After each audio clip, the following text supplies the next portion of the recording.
Protegiendo personas e instituciones. Tenemos de moderador a Daniel Acuña, director de Defensa y Seguridad de ISDEFE. Daniel, cuando quieras. Sí. Hola, buenos días. En primer lugar, como no puede ser menos, quiero expresar mi agradecimiento a la Fábrica Nacional de Moneda y Timbre, a la Real Casa de la Moneda, por el honor de participar en estas 13ª Jornadas CERES. Y digo honor porque el prestigio que tienen estas jornadas como punto de encuentro entre representantes del mundo de la industria y tecnológico y el sector público para hablar básicamente de la modernización de las administraciones públicas, de los proyectos que están en marcha, objetivos, ideas, retos y, por supuesto, también todas las dificultades que conlleva. Por la importancia que este intercambio de información tiene para todos, lo que queremos es que todos los que formamos parte de alguna manera de este campo podremos y deseamos que este foro siga teniendo una larga vida y que podamos utilizarlo para, como digo, intercambiar puntos de vista e información. Dicho esto, en esta ocasión, estas jornadas, yo diría que tienen el denominador común de tratar lo que se ha venido en llamar la transformación digital de las administraciones públicas. Como no podía ser de otra manera, dado que en este momento gran parte del sector público, tanto las administraciones públicas, entidades, están definiendo, planificando cómo implementar en los distintos departamentos los cambios necesarios asociados a dicha transformación. Como tema más particular, la mesa que nos ocupa en esta mañana se ha denominado Protegiendo a las personas y las instituciones, porque hemos querido agrupar aquí aquellos aspectos de la transformación digital que afectan más directamente a la defensa y a la seguridad pública. Como es bien sabido, la revolución tecnológica ha traído tecnologías y herramientas que nos están cambiando la forma de trabajo, obteniendo múltiples beneficios y una mayor eficiencia en la forma de resolver los problemas. Pero este movimiento, que es general, tampoco es ajeno al sector de la defensa y el sector de la seguridad pública del que nos vamos a ocupar ahora. Además, también es cierto que la dependencia cada vez mayor de las infraestructuras tecnológicas para realizar las funciones propias de las administraciones públicas crean importantes riesgos de seguridad que es necesario enfocar y abordar desde el primer momento, sobre todo cuando hablamos de la defensa nacional o la seguridad pública o la protección de la información.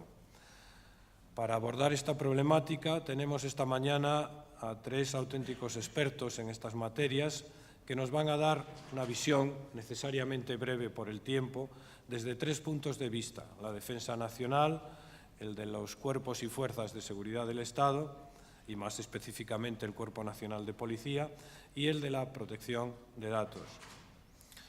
Sin más dilación, puesto que el tiempo es breve, vamos a pasar al primero de ellos.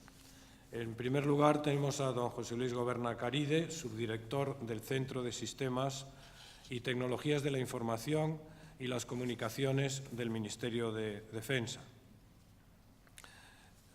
José Luis es general de división del Cuerpo General del Ejército de Tierra, diplomado de Estado Mayor.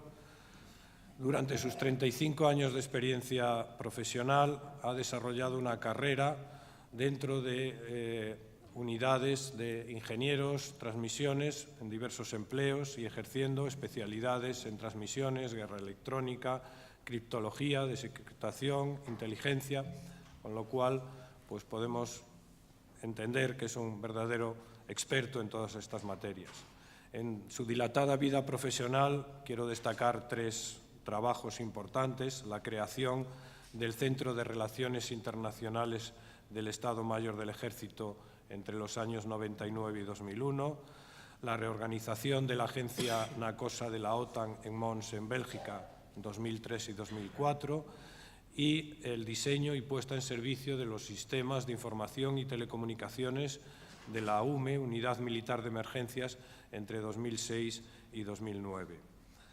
Ya desde el año 2014 ha ejercido primero el cargo de subdirector general de Tecnologías de la Información y Comunicaciones de la Dirección General de Infraestructuras y actualmente como director del Centro de Sistemas de Tecnologías de la Información y de las Comunicaciones, CESTIC, y CIO del Ministerio de Defensa. Sin más, José Luis, por favor, tienes la palabra.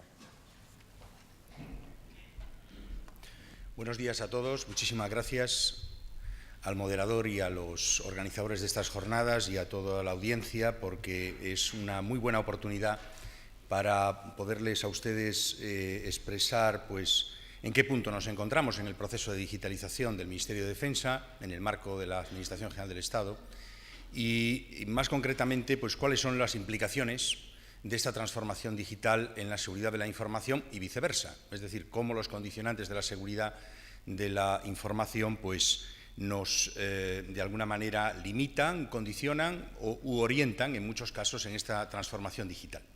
Es importante tener en cuenta que la transformación digital es algo más que la administración electrónica. Eso es un concepto que creo que hemos entendido desde el principio, de manera que no se trata ya de sustituir procedimientos, sino al mismo tiempo revisar la organización, descubrir el verdadero valor de la información como contenido, no solamente hablar de los continentes, de los procedimientos automatizados, y después sacarle el verdadero valor a los servicios. Dejar de hablar de sistemas, dejar de hablar de redes y pasar a hablar de servicios, porque desde la propia estrategia del Estado, uno de los principios rectores es que hay que atender al usuario a través de un servicio.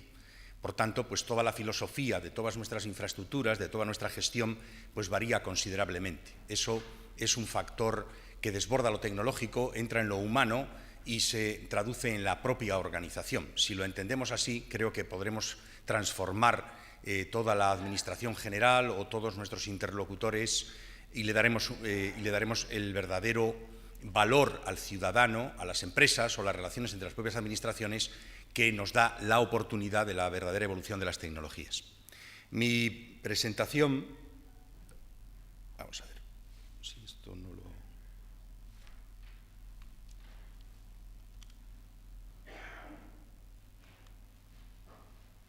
¿Si puede correr?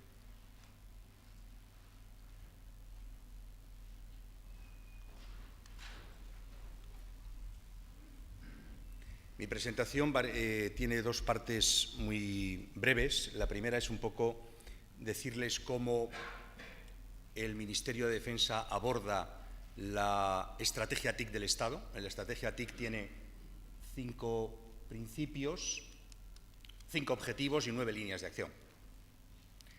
En cada una de ellas pues, tiene una orientación, en general, en toda la Administración General, hacia ciudadanos, hacia empresas, pero también aborda el tema de la propia reorganización de los ministerios y las relaciones entre ellos.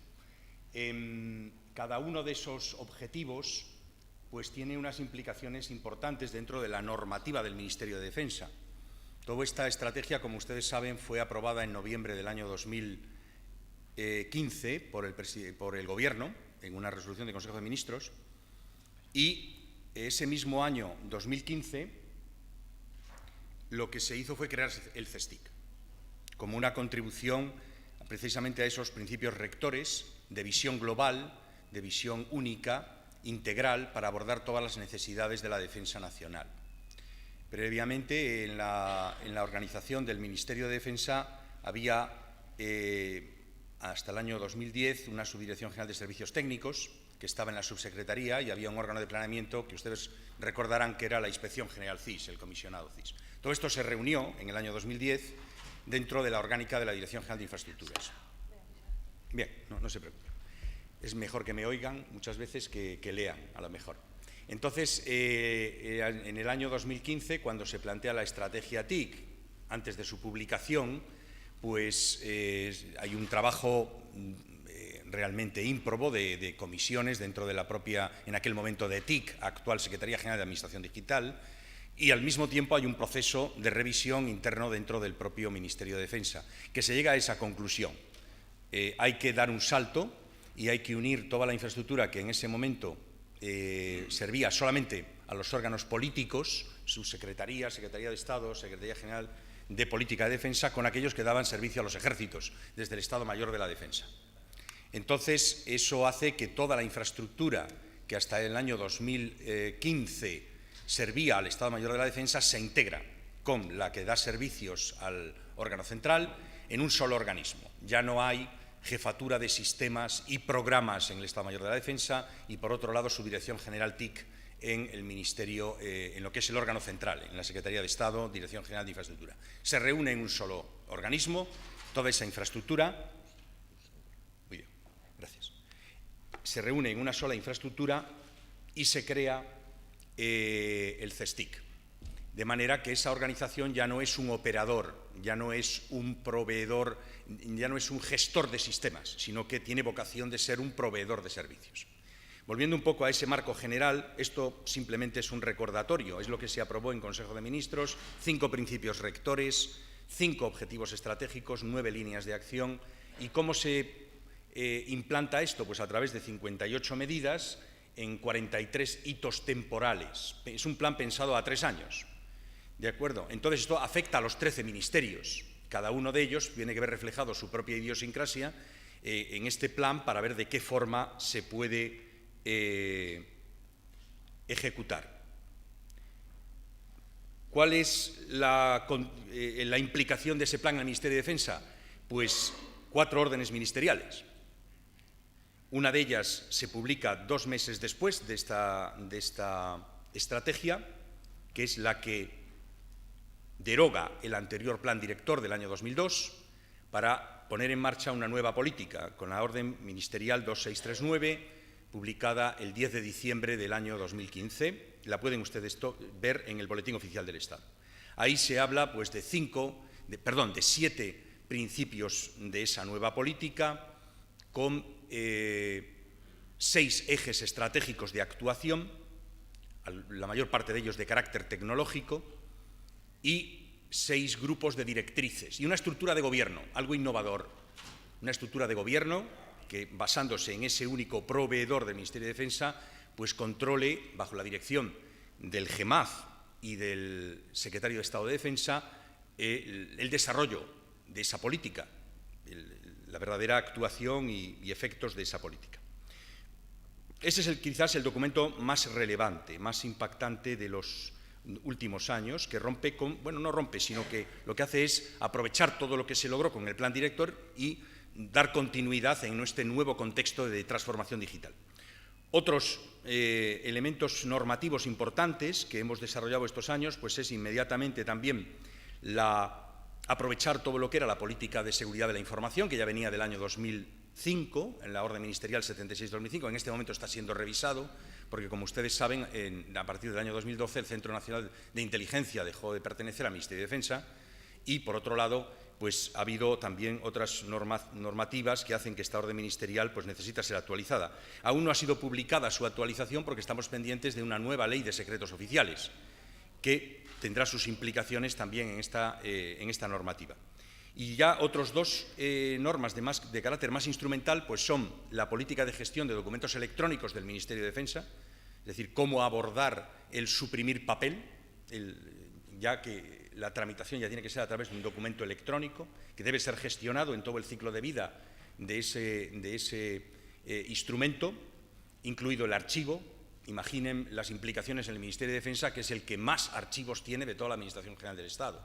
Todo el archivo histórico que tiene el Ministerio de Defensa es un factor importante a la hora de poner en marcha esta política. Pero además de la administración del ciclo de vida, pues también está la gestión de la información y del conocimiento y también está la mejora en la explotación. Todas esas implicaciones de ese nuevo instrumento, documento electrónico, soporte prioritario, se ven ya traducidas en la estrategia de la información del Ministerio de Defensa, que es la última norma que ha sido publicada en el Boletín Oficial del Estado el pasado 8 de diciembre, concretamente la Orden Ministerial 1196.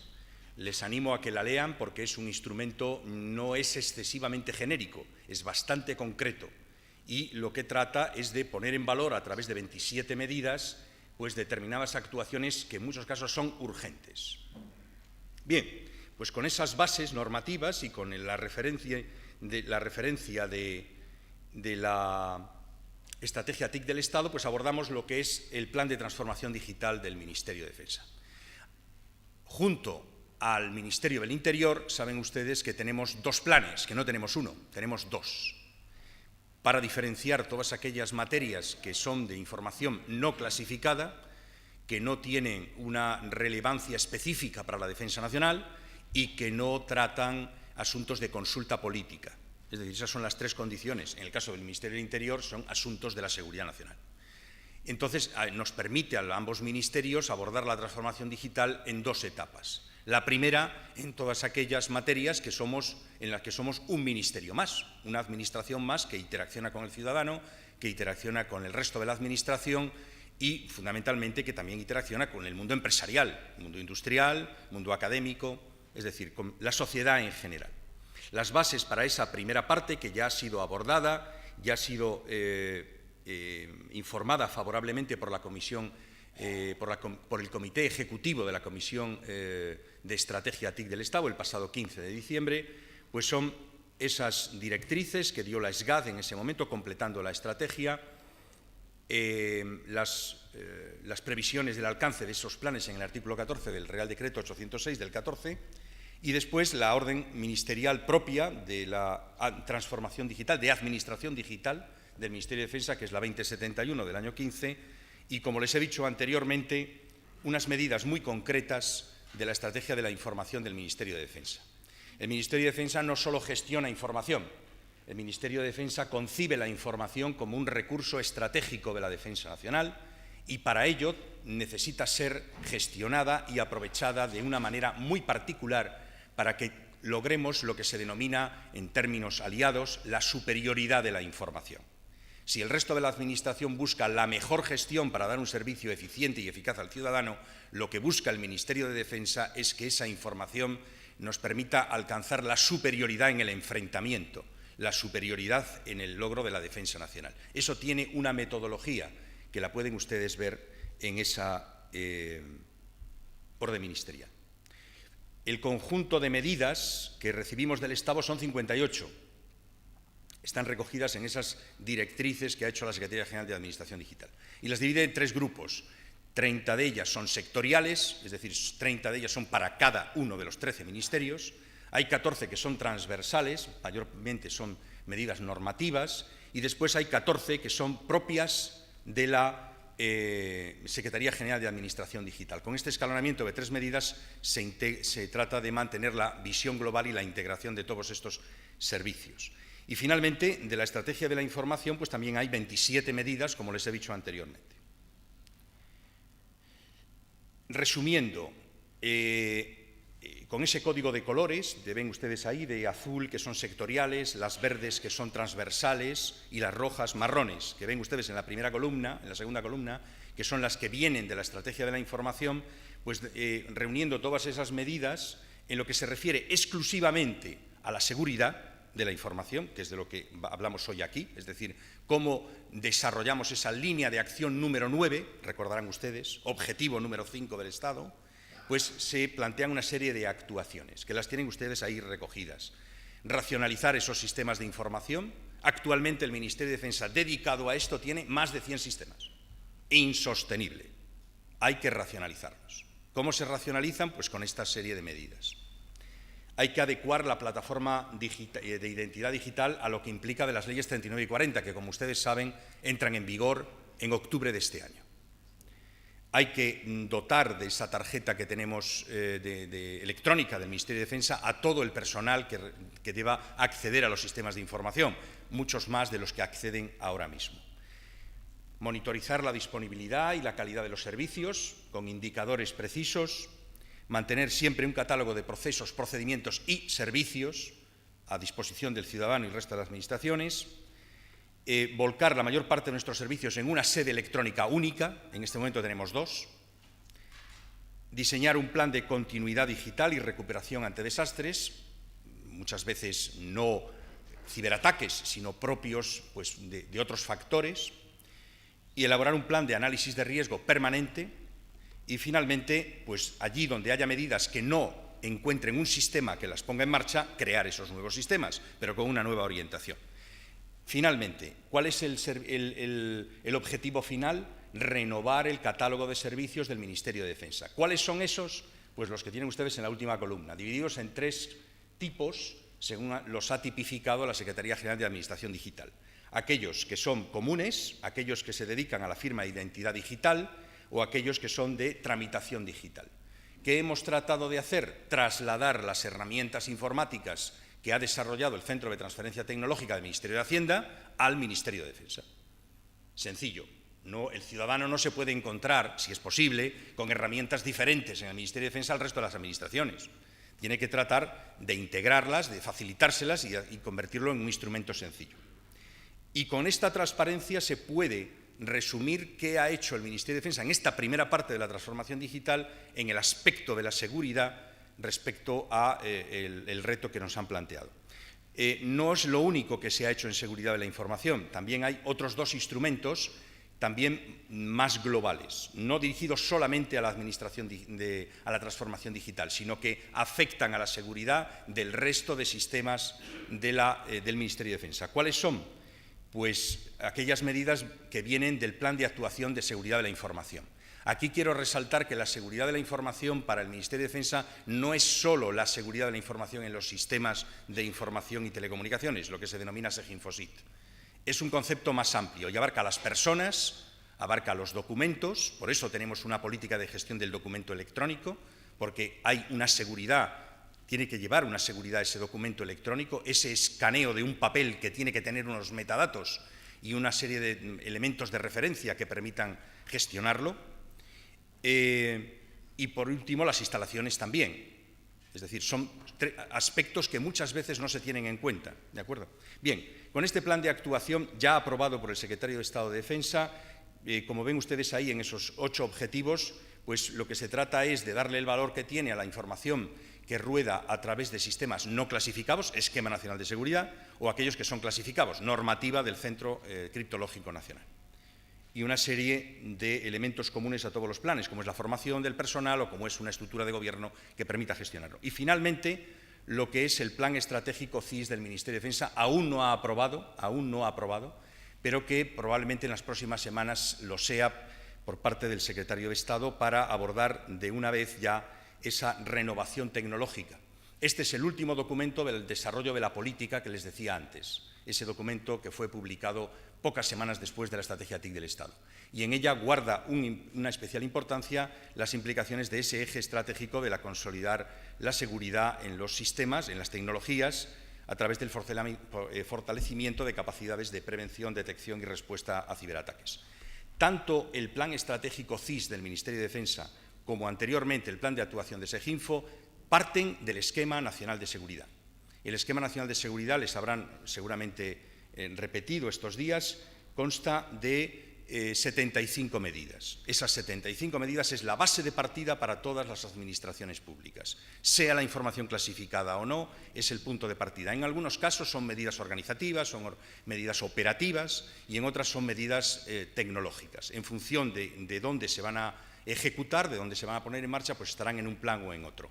Pero intentamos que los 3 planes, transformación digital, seguridad de la información y estratégico tecnológico, vayan a la par.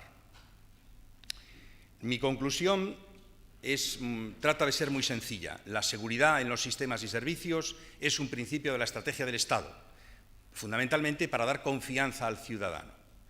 Y en el Ministerio de Defensa lo asumimos de manera que esa protección de la información como contenido no afecte a su tratamiento o transmisión en esa búsqueda, lo que les he dicho antes, de la seguridad, de la superioridad. La seguridad no debe mediatizar la superioridad en la información para intentar equilibrar los 2 grandes principios con los que trabajamos, que son la necesidad de conocer con la necesidad, más bien responsabilidad de compartir la información. Si hoy la información no se comparte, no genera sinergia, no tiene valor. Estamos ya en otra época. Muchísimas gracias.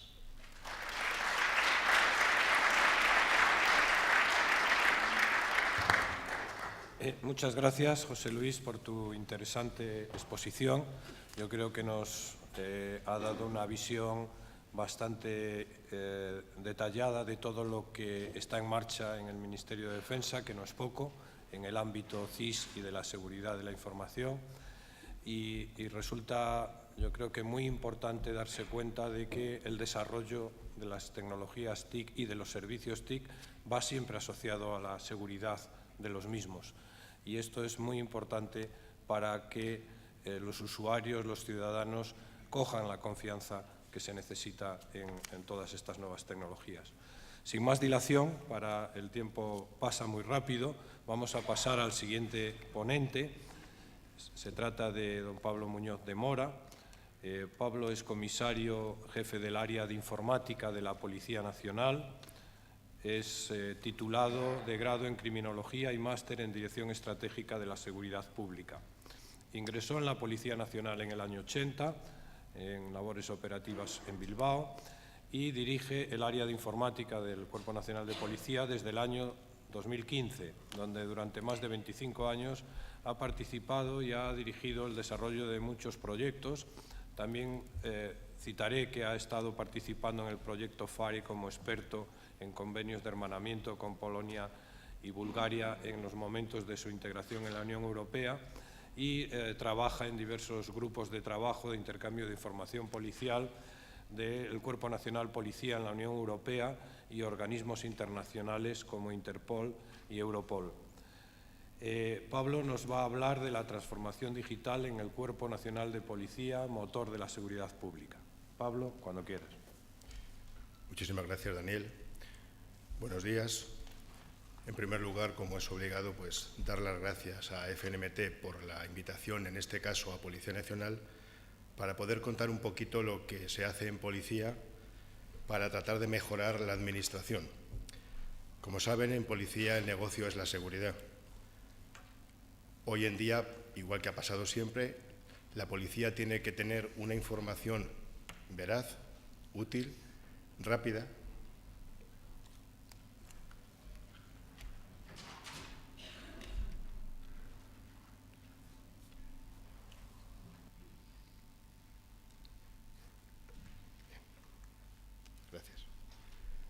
Desde el área de informática se da soporte a todas las necesidades que tiene, tanto el ciudadano como la propia policía. Esta solución se aporta desde el área de informática que está en el Escorial. Las infraestructuras son de primera calidad. Dentro de lo que es el análisis que hizo en su momento la DECTI referente a los centros de procesos de datos de toda la Administración, estamos junto con la GIS en el nivel máximo, los dos máximos representantes como CPDs dentro de la Administración, y es el más grande en tamaño. Desde aquí, desde el Escorial, se gestiona toda la Administración. Y como yo digo siempre en todos los foros, no solamente en este, de transformación digital, realmente la transformación digital en la policía siempre ha existido. Ya desde los comienzos de la informática en el año 72, hubo policías que tuvieron la visión de que la informática era necesaria.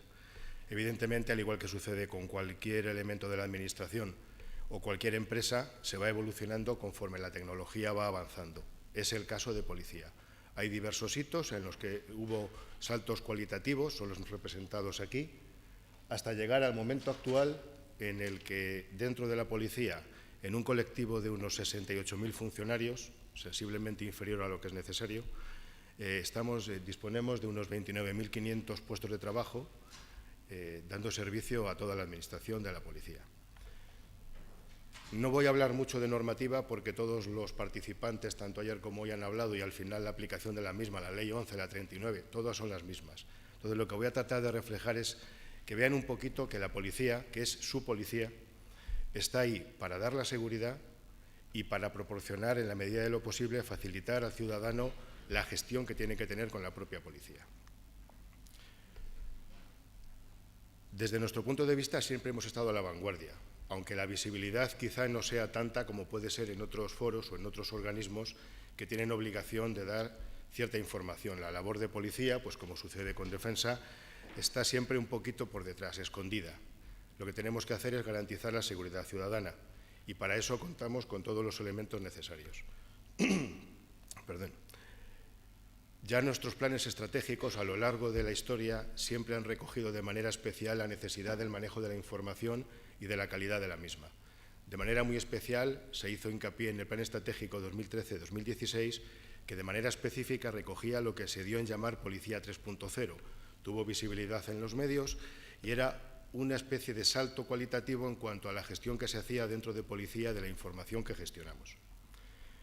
Todo va orientado, evidentemente, a la mejora de los procesos, a la adecuación a la normativa, como tiene que es obligado, somos los primeros que tenemos que cumplir la norma, exactamente igual que cualquiera, optimización de los recursos, algo que es fundamental, más en los momentos de situación económica que seguimos atravesando y que nos limita mucho en la posibilidad de gestión. Los destinatarios de los servicios que prestamos, evidentemente, primero son los ciudadanos. No solamente en la seguridad que se da física en las calles o en los edificios, sino luego todos los servicios específicos en las oficinas de denuncia, en los documentos, la generación de los documentos, pasos fronterizos, todos esos puntos en los que hay una visibilidad de la policía. La policía está en muchos más sitios y la labor de investigación es una labor un poquito más callada, pero que a la hora de la seguridad es crítica. Evidentemente damos el servicio paralelo, somos una herramienta transversal de la policía. Sin los sistemas informáticos hoy en día, ninguna empresa, ningún organismo sería capaz de capitalizar la información que tiene que manejar para poder dar el servicio. Entonces, nosotros, desde el área de informática, tratamos de atender las necesidades que nos piden nuestros propios funcionarios. Al mismo tiempo, es fundamental lo que ya se dio en llamar el Esquema Nacional de Interoperabilidad. Desde hace tiempo, en las fuerzas de seguridad ya se hacía, porque el intercambio de información entre los distintos cuerpos es mucho. Hay mucho más, afortunadamente, de lo que trasluce en los medios de comunicación, que no debe traslucir, y que tiene que ser trabajo callado de las fuerzas policiales. Intercambiamos información, estamos al día, y no solamente con las fuerzas policiales en España, sino con los organismos internacionales, llámese Interpol, Europol, Frontex, todos los organismos en los que policía está presente y además de manera destacada. Y, por supuesto, como no puede ser de otra manera, a las autoridades judiciales y fiscales, porque somos la policía judicial, el soporte que les tiene que dar la información para que puedan proceder a las actuaciones judiciales que sean necesarias. Desde hace mucho tiempo, todos los sistemas internos de policía están informatizados. Evidentemente, hemos tenido que evolucionar y cada vez, conforme a la técnica o nuevos sistemas de gestión, para estar a la última. Pero ya desde los inicios todos los sistemas de información estaban informatizados. En la policía todo se mueve a través de un portal en el cual el usuario policial tiene acceso a toda la información, tanto operativa como de gestión. Evidentemente, como sucede en todos los organismos, en todas las entidades, con unos perfiles en función de la categoría o del trabajo que desarrolla en particular. Es fundamental en los sistemas policiales. Hay elementos que nos permiten buscar la información, trabajarla y tomar elementos para la toma de decisiones. Ubicación de los vehículos para que el policía que está en la sala 091 cuando recibe una llamada de emergencia pueda movilizar los recursos de la forma más óptima. Además, tenemos integrados los sistemas a nivel de provincia, de manera que se optimiza la gestión para que el coche que está más cerca sea el que antes llega a la situación de emergencia producida.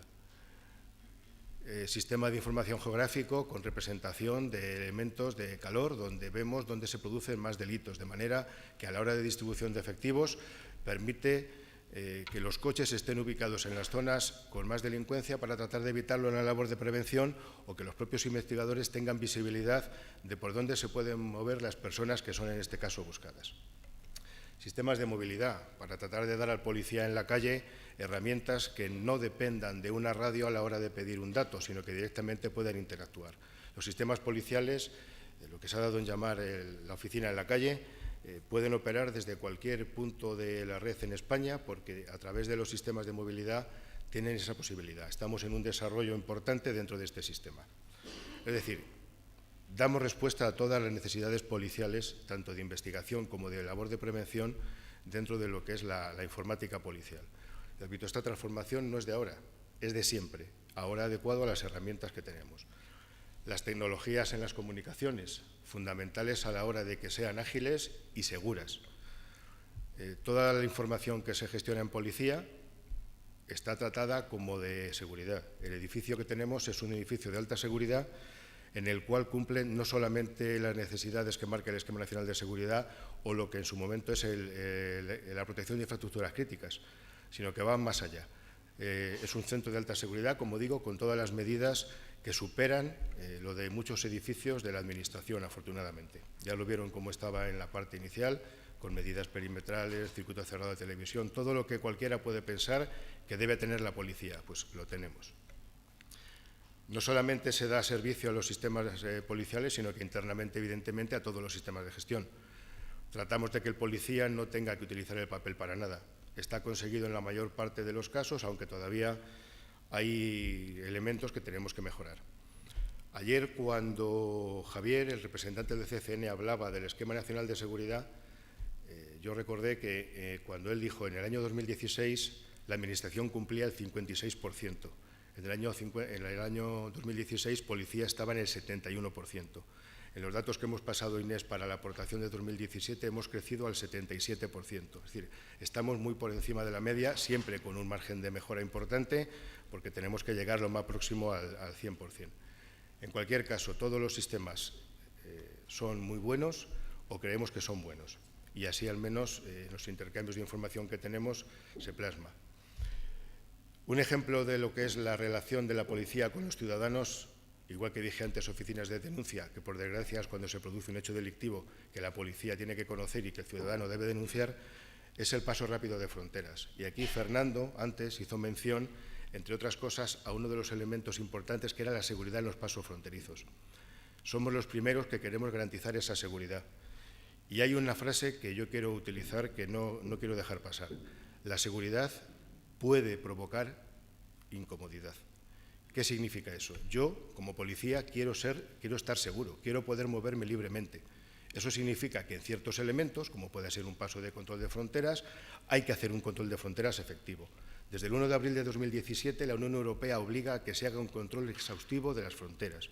Esto significa que se tienen que chequear todos los documentos de aquellos ciudadanos que vienen en viaje de terceros países. Entonces, hay un intento de mejora en los tiempos.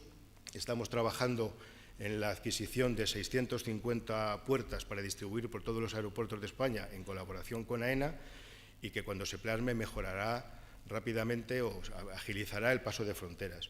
Pero sí es cierto que hay unas normas que se tienen que cumplir, normas que no marca la policía, marca la propia legislación de la Unión Europea y que afecta a todos, a nosotros también cuando viajamos. Entonces, eso es uno de los elementos que hay que tener en cuenta, que esa relativa incomodidad es garantía de seguridad. Y yo creo que la seguridad está muy por encima de alguna pequeña molestia que se pudiera ocasionar o que el ciudadano piense que puede ser una pequeña molestia. También estamos dentro del paso de fronteras ahora mismo en un proyecto europeo que vamos a implantar el día 21 en Algeciras como piloto para poder utilizar estos sistemas de paso de frontera con terceros países. Actualmente en los terminales solamente permiten por la normativa que sean países de la Unión Europea. En este caso, el piloto es para países terceros, es decir, Rusia, India, cualquier otro país fuera del entorno europeo tendría cabida en este paso. Iniciamos el proyecto en Algeciras el día 21. Algo crítico y obligatorio necesario para los ciudadanos son los documentos. Aquí el partner principal que tenemos, el colaborador, es la FNMT, sin los cuales sería inviable estos documentos. Son de los más seguros o los más seguros del mundo. El nuevo DNI, el 3.0, que se implantó en 2015 y se ha ido de forma progresiva implantando, ya está implantado en toda España hace 2 años, incorpora lectura de radiofrecuencia a través de NFC. Los smartphones lo tienen muchos elementos que permiten su utilización. Hay incluso publicado en Google Play y en Play Store unos ejemplos de cómo poder utilizar el chip, el certificado del DNI para poder firmar PDFs, autenticaciones, se puede ver la información que tenemos grabada en el chip.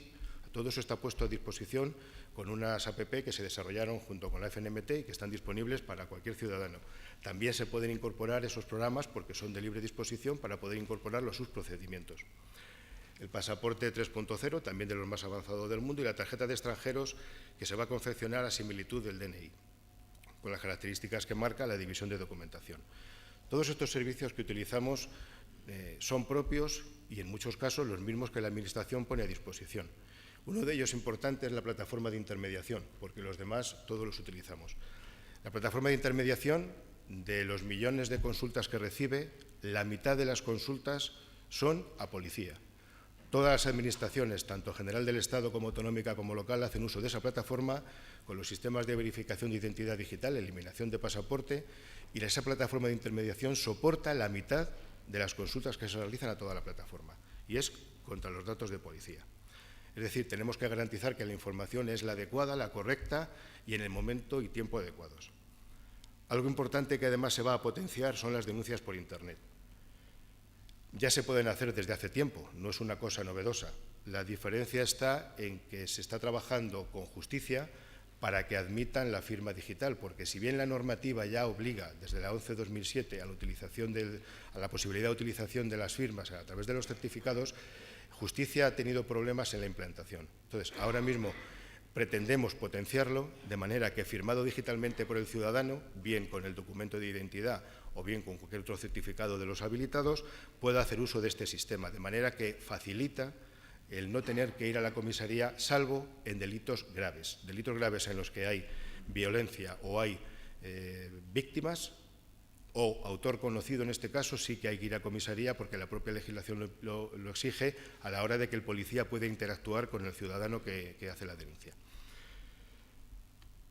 También existen las denuncias telefónicas y también se quieren potenciar. Actualmente solamente están habilitadas para ciudadanos extranjeros, porque lo que tenemos es un sistema de intérpretes que reciben la información, hacen la comparecencia y luego el ciudadano tiene que ir a la comisaría a firmar.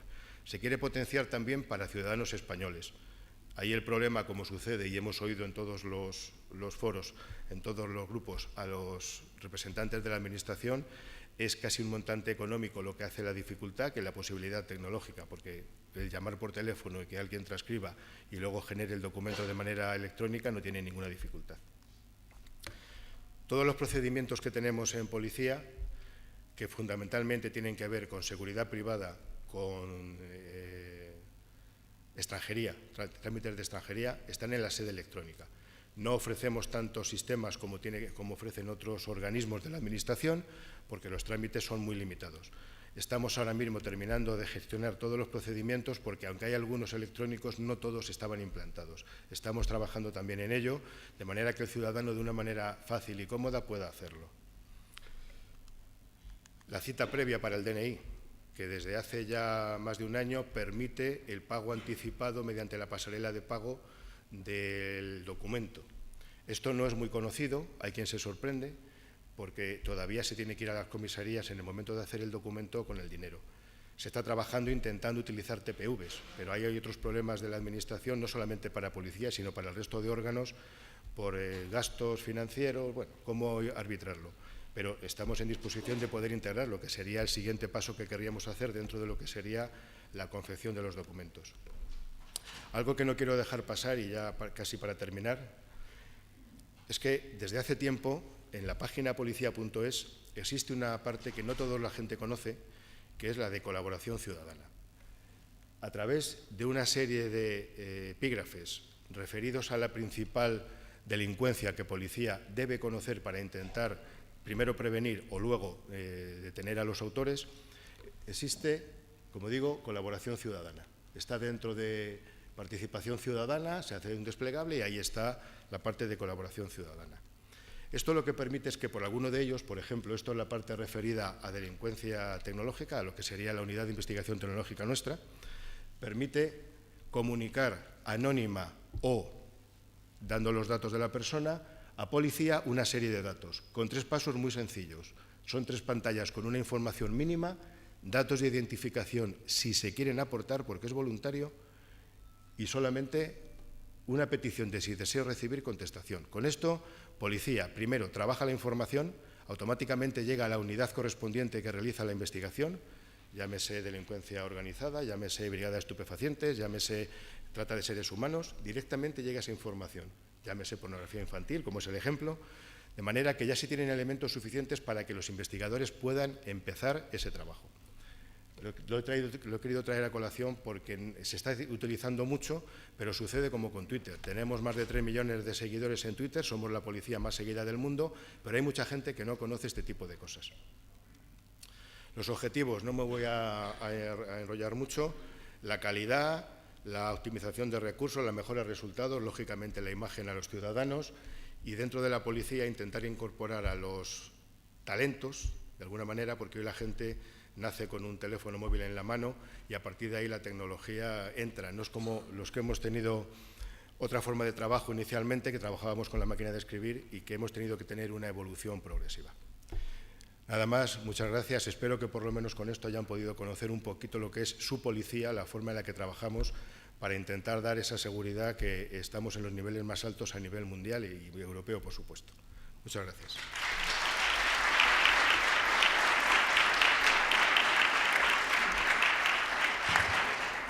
Muchas gracias, Pablo. Sé la dificultad de contar tantas cosas en poco tiempo, pero creo que nos ha quedado una visión bastante buena de todas las cosas que están en marcha, todos los servicios que se están ofreciendo alrededor de las nuevas tecnologías y de cómo estáis trabajando para mejorar los servicios policiales al ciudadano. Por último, y vamos muy rápidamente porque ya vamos un poco justos de tiempo, vamos a dar la palabra a Julián Prieto. Julián Prieto es licenciado en Derecho por la Universidad Complutense de Madrid, ha ejercido como abogado y ha empeñado diversos puestos en el Ministerio del Interior y en la Agencia Española de Protección de Datos, y en este momento es el subdirector general de Registro General de Protección de Datos. Julián nos va a hacer una breve presentación de todo lo que tiene que ver con la protección de datos, que es otro de los elementos que habíamos dicho muy importantes para los aspectos de seguridad en las nuevas tecnologías, y además muy oportunamente porque creo que están muy atareados con la llegada de la nueva normativa sobre protección de datos, que supongo que también un poco nos hablará de ello. Julián, cuando quieras. Muy bien, muchas gracias. Buenos días a todos. Gracias, Daniel. En primer lugar, agradecer la invitación que a la agencia se ha realizado desde estas jornadas, porque nos llegan, y como ha dicho Daniel, en un momento muy oportuno, en el marco de la normativa de protección de datos, que yo creo que todos ustedes al menos conocen, que se va a modificar y que vamos a tener una nueva normativa a partir del 25 de mayo. Normativa que afecta a todos y que yo quisiera también brevemente, por el poco espacio de tiempo, dar aquellas píldoras de lo que es más importante y algunas consideraciones. Protección de datos va unida a la mesa la protección de los ciudadanos, pero protección de datos no se tiene que ver o no se ha de ver como un obstáculo que en algunas ocasiones siempre se ha planteado. Pues viene protección de datos y ahora nos dificulta el tratamiento de la información. Yo creo que, como decimos en muchos foros, todo se puede hacer, pero guardando o respetando los compromisos o los requisitos que establece la normativa. Iba a hacer una primera presentación de tres conceptos básicos que siempre tenemos: el qué es un dato personal, cuándo una persona es identificable y qué es un tratamiento de datos, que lo tienen ustedes ahí, pero que lo resumo de una manera que se lo dio un magistrado del Tribunal Supremo, con la definición que hay de dato personal, de qué es un tratamiento de datos y de ficheros, que ya no lo he puesto aquí porque con la nueva normativa el término ficheros queda relegado, no desaparece, pero queda relegado. Casi todo está afectado por la normativa de protección de datos. Cualquier dato que podamos pensar, una dirección IP, es un dato de carácter personal en el momento que puede identificar a una persona sin esfuerzos razonables. Entonces, y por tratamiento de datos, lo han estado hablando ustedes, yo creo, en esta jornada, de la recogida, la conservación, el acceso, la organización, la destrucción de ese dato personal. Todo eso es un tratamiento de datos que va a estar afectado o que se ve afectado por la normativa de protección de datos. ¿Cuál es el nuevo marco jurídico al que me voy a referir? Pues es el nuevo Reglamento General de Protección de Datos, que será de aplicación efectiva a partir del 25 de mayo, para todos, autoridades públicas, sector público y sector privado. Sustituye a la actual directiva, desplaza la Ley Orgánica de Protección de Datos e incluso en normativas de carácter sectorial habrá que ver si se puede mantener vigente o habrá que llevar a cabo alguna modificación. ¿Cuáles son sus características? Y aquí yo creo que enlaza con lo que en esta mesa se quiere ver: el mayor control de los interesados de sus datos. Ese es el objetivo que se persigue. Y luego tiene una serie de características que yo aquí quiero destacar, sobre todo el nuevo modelo de cumplimiento que se basa en una responsabilidad proactiva del que trata los datos. Eso es el gran cambio que tiene la normativa, porque como veremos, si nos vamos a los principios, mutatis mutandis son los mismos que ahora se aplican. Pero lo que supone un cambio es en la manera de cumplir esa normativa de protección de datos. Los principios, bueno, los tienen ustedes ahí, yo creo que son los mismos, la licitud en el tratamiento, es decir, siempre que vamos a tratar un dato tenemos que tener una causa que lo legitime. O bien porque me da el consentimiento el interesado, o bien si estamos hablando de administraciones públicas, como es este el caso, pues porque tenemos una obligación legal o porque estamos ejerciendo poderes públicos o estamos trabajando con intereses públicos. Pero siempre tiene que haber una causa, una legitimación para tratar esos datos. ¿Para qué finalidad se van a tratar? Que vayan a ser los datos los adecuados, los pertinentes y que no sean excesivos, que sean exactos, se tienen que actualizar. Los ficheros que tenemos se tienen que actualizar. O se ha cambiado de dirección, o se ha cambiado de número de teléfono, hay que actualizarlos. La conservación, la mínima, y la integridad y la confidencialidad, que hablando de seguridad aquí yo creo que es muy, muy importante. En esta mesa, teniendo en cuenta que tenemos al Ministerio de Defensa y al Ministerio del Interior, hay que hacer en esta normativa una salvedad, y es a quién se aplica el Reglamento General de Protección de Datos. Bueno, pues vamos a ir, perdón, al revés, ¿a quién no se aplica? A las actividades no comprendidas en el derecho de la Unión Europea, a las actividades exclusivamente de carácter personal y doméstico, nuestras agendas, no se va a aplicar ahí, nuestros vídeos personales, nuestras fotos personales, a las actividades comprendidas en el capítulo 2 del título 5 del Tratado de la Unión Europea, que son, estando aquí el Ministerio de Defensa, pues a la política de seguridad, a la política exterior y de seguridad común. No se va a aplicar la normativa de protección de datos. Y luego también queda un apartado importante, y están aquellas actividades de prevención e investigación que hacen las fuerzas de law enforcement, las fuerzas y cuerpos de seguridad. Si bien aquí es importante, y yo creo que nos va a servir, es importante decir que para el tratamiento de los datos en estas actividades en la Unión Europea se aprobó la Directiva 680 de 2016, a la vez que el reglamento. Lo que pasa es que la directiva se tiene que transponer, se tiene que llevar a cabo su incorporación al derecho interno, y yo lo que aquí puedo decir es que la agencia está colaborando, en este caso con el Ministerio del Interior, en aquello que nos necesiten para el desarrollo de la normativa, probablemente de rango legal, que desarrolle la directiva sobre el tratamiento de datos por las fuerzas y cuerpos de seguridad en sus labores de investigación, detección y enjuiciamiento de delitos. Luego, una novedad que puede afectar a todos y que yo creo que es importante destacar es que también les va a afectar a aquellos responsables del tratamiento que, aunque no estén establecidos en la Unión Europea, nos estén ofreciendo servicios o productos. Está pensado fundamentalmente para todos aquellos servidores, Google, los Facebook, los Amazon, que están fuera del ámbito de la Unión Europea y que ofrezcan bien esos servicios, ya sea con cargo a cobro, a coste o no, a personas establecidas o que residan en el ámbito de la Unión Europea, o aquellas que nos hagan un control del comportamiento, aquellos que nos hagan en perfilado. Esto es una novedad importante. ¿Qué quisiera yo destacar en el poco tiempo que aquí tendría? Bueno, que el principio de responsabilidad proactiva, lo que cambia. O sea, aquí no solamente se va a pedir que se cumpla la normativa, sino que se demuestre que se pueda cumplir, y a través de una serie de medidas que aquí están recogidas. De esas medidas, ¿cuáles en este momento yo me quisiera referir? Porque van a tener ustedes la presentación. Pues, por ejemplo, y hablando de tecnología, en la privacidad del diseño y por defecto. El desarrollo de cualquier servicio, de cualquier producto, de cualquier aplicación debe contar desde el principio con el tratamiento de datos, si se van a tratar datos de carácter personal, con aquellas medidas, con aquellos riesgos a los que se puede haber expuesto y aquellas medidas que los minimicen o que los puedan paliar. Siempre te establece una serie de consideraciones, pues tener en cuenta pues también el estado de la técnica y de los costes.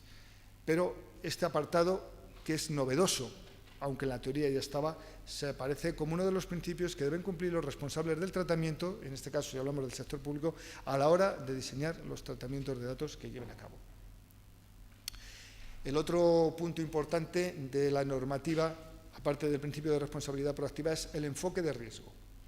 Todo el enfoque de riesgo que inspira toda la normativa de protección de datos. Es decir, vamos a tener que hacer un análisis de riesgos para que, a la vista del resultado que nos dé, adoptar aquellas medidas técnicas y organizativas, las medidas de seguridad que haya que implantar.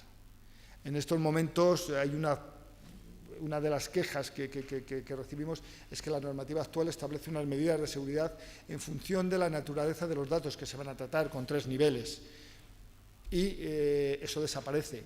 Ahí ya no tenemos seguridad jurídica. ¿Qué medidas voy a implantar? Cuando venga la agencia como autoridad de control, ¿me va a decir que estas medidas son las adecuadas o no son las adecuadas? Eso se nos está poniendo de manifiesto en todos los sitios a donde vamos. Aquí las medidas de seguridad van a surgir o van a tener que salir de este análisis de riesgos que tienen que hacer los responsables del tratamiento antes de adoptar las medidas de seguridad. Sobre las medidas de seguridad y el Esquema Nacional de Seguridad haré un comentario al final, porque viene con el nuevo proyecto de ley orgánica de protección de datos. Aquí decir que en el ámbito del sector público pues ya tenemos con metodología y herramientas, que yo creo que son conocidas de todos ustedes, como es Magerit, Pilar, en las que se está trabajando para introducir un módulo de cumplimiento de normativa de protección de datos, pues está enfocada fundamentalmente a seguridad de la información y para cumplir o para que nos pueda servir en el ámbito de protección de datos, se está trabajando, no sé en estos momentos si ya está terminado, para introducir un módulo en Pilar que permita analizar el cumplimiento en materia de protección de datos. Las medidas de seguridad que dependerán de ese análisis de riesgo y en el que aquí yo me quería fijar en un apartado cuando dice se tendrá en cuenta el estado de la técnica y los costes de aplicación a la hora de adoptar esas medidas de seguridad. No se establece, como ya digo, un listado de medidas, a diferencia de la normativa actualmente aplicable, y tendrá que ser el responsable el que adopte aquellas que entienda necesarias. Las evaluaciones de impacto, las evaluaciones de impacto vienen a ser obligatorias para todos aquellos responsables del tratamiento que después de realizar un análisis de riesgos o en los casos que ahí se recogen y que establece el reglamento, devengan obligatorias porque se demuestre que hay un alto nivel de riesgo para los derechos y libertades de los ciudadanos. Muchas veces nos preguntan cuál es la diferencia, es fácil ponerlo en una diapositiva, con un análisis de riesgo. Bueno, pues es una evaluación mucho más detallada y pormenorizada derivada de ese análisis de riesgo. A estos efectos, anunciar que si no hay ningún retraso, a finales de mes, el 28 de este mes, por parte de la Agencia Española de Protección de Datos, se dará a conocer una guía de análisis de riesgos y una guía de evaluaciones de impacto que estará a disposición de todos los interesados. El delegado de protección de datos es una nueva figura que el sector público deberá adoptar. Es obligatoria para todas las autoridades u organismos públicos. Ministerio de Defensa, Ministerio del Interior, universidades públicas, todos estos ámbitos, entidades en el ámbito del sector público deberán adoptar estas figuras y sobre las que la agencia está trabajando en ofrecer formación a través del Instituto Nacional de Administración Pública. La obligación de notificar quiebras de seguridad en materia de protección de datos es una novedad que hasta ahora solo se recoge en materia de telecomunicaciones, se recoge por primera vez en el reglamento. El derecho a la información. El derecho a la información lo quería destacar, estos ya son los derechos, los tenía aquí de las personas, y el derecho a la información, a ver si sigo aquí, es importante a pesar de que sea obligado el cumplimiento, facilitar los datos por parte del interesado.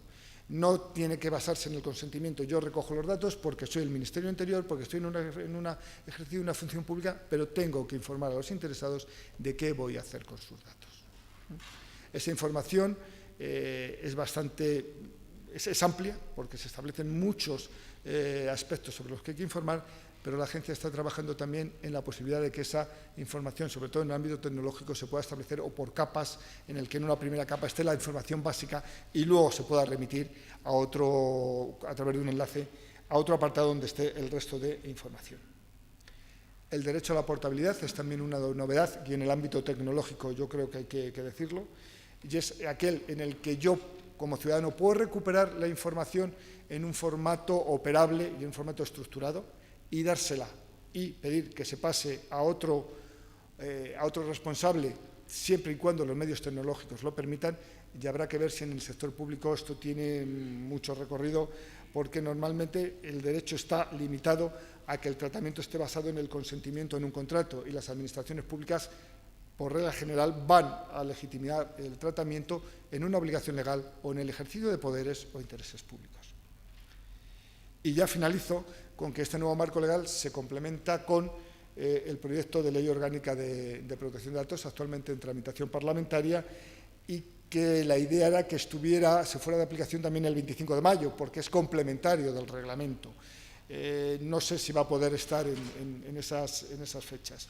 Y en este proyecto de ley orgánica, que ahí he puesto las características principales, se me ha pasado una que sí quiero mencionar. La disposición adicional primera, cuando habla de las medidas de seguridad, establece que el Esquema Nacional de Seguridad incorporará las medidas de aplicar en caso de protección de datos, en caso de tratamiento de protección de datos. Luego, el Esquema Nacional de Seguridad va a servir de base para las medidas que los responsables públicos deban adoptar para la seguridad del tratamiento de datos de carácter personal. Dicho esto, y finalizar ya al acabar, en la directiva que regula el tratamiento de datos de las fuerzas y cuerpos de seguridad, que no está toda desarrollada, bebe del reglamento. Los principios son los mismos y, evidentemente, hay diferencias por las peculiaridades que tiene, en este caso, la labor de las fuerzas y cuerpos de seguridad, pero yo creo que puede servir de orientación y, además, para el resto de tratamientos que no sean de fuerzas y cuerpos de seguridad, este nuevo marco normativo que el día 25 entrará en aplicación, y para todo, sector público y sector privado. Y, pues nada más, muchas gracias por su atención.